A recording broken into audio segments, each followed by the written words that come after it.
Bonjour, bonjour à tous. Dans cette vidéo, je vais vous parler d'assurance emprunteur et notamment dans le cadre d'un crédit immobilier en francs suisses. Et je vais vous expliquer l'impact de l'assurance de prêt en euros ou en francs suisses, notamment dans les cas d'incapacité de travail et de décès. Voilà. Alors, les banques, comment elles assurent un prêt en francs suisses? Alors, il y a deux solutions. Il y a deux types d'assurance. Il y a les banques, c'est la majorité sur le marché. Donc l'assurance est en francs suisses, donc il n'y a pas de risque de change. Et la tarification, par contre, elle est souvent un petit peu plus élevée que des assurances en euros. Et la substitution, elle est rarement possible car il n'existe pas d'équivalent sur le marché de l'assurance emprunteur. Donc une assurance qui offre des garanties, mais par contre qui est forcément un peu plus chère. Il y a d'autres banques, certaines banques qui ont par contre une couverture en euros, donc qui vont assurer un prêt en francs suisses avec une assurance de prêt en euros. Donc l'assurance, elle est sur un capital garanti en euros, donc la tarification, elle est plutôt un peu plus compétitive et on peut facilement en changer.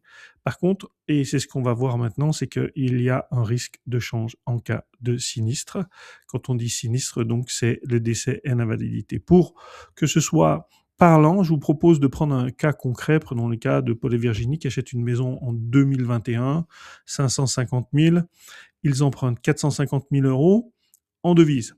Et donc, le taux de change à l'origine, c'était 1 euro pour 1 franc 10. Ça veut dire que eux, ils ont emprunté 495 000 francs suisses. Et la garantie du prêt, elle est sur 450 000 euros s'ils ont conclu une assurance en euros. La mensualité du crédit, elle est de 1910 francs suisses. On va regarder ensemble les conséquences.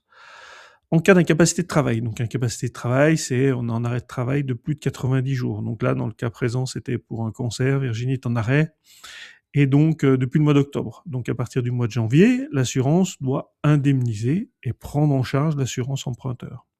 Sauf qu'en janvier 2026, le taux de change, c'est 0,93 francs suisses pour 1 euro. Donc, si on a un prêt avec une assurance en francs suisses, donc un prêt en devise avec une assurance en francs suisses, le montant indemnisé, c'est 1910,68, donc il n'y a pas de différentiel. Par contre, c'est une assurance en euros, le montant indemnisé, c'est 1736,78 euros.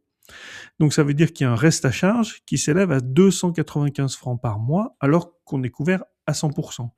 Ce reste à charge, c'est les 1910,68 de la mensualité, moins les 1736 garanties, multiplié par 0,93 le taux de change. C'est ce qui fait cette différence de change. Donc, l'incapacité de travail, le crédit en francs suisses, l'assurance peut être en euros, donc dans ce cas-là, il y a un problème et donc il y a un impact sur l'indemnisation. Et on n'a pas une couverture absolue du risque en cas d'incapacité de travail. Il y a des lacunes et ça veut dire que si l'invalidité elle dure 36 mois, il faut payer 36 mois le différentiel. Maintenant, dans une situation de décès, on reprend notre cas avec un décès en janvier 2026, toujours avec un taux de change à 0,93 francs suisses pour 1 euro. Le capital restant dû, 413 000 francs suisses. Dans ce cas-là, eh ben, avec une assurance de prêt en devise en francs suisses, 413 500, on est soldé. Par contre, si votre prêt est assuré en euros, alors vous aurez un capital de 376 000 euros. Avec le taux de change à 0,93, ça veut dire que vous aurez 349 680. Le survivant ou les survivants auront 349 680 pour couvrir 413 000. Donc ça veut dire qu'il manquera 63 820 francs suisses alors que vous êtes assuré à 100%. Donc, en synthèse, on a les mêmes crédits, on a des tarifs qui sont parfois identiques, mais on n'a pas forcément les mêmes protections. Donc, le risque de change existe uniquement en assurance en euros. Ma conclusion, c'est d'anticiper le risque de change, c'est-à-dire de s'en préoccuper pour protéger sa famille et sécuriser son patrimoine, parce qu'en cas de décès, c'est tout de suite forcément plus de complications.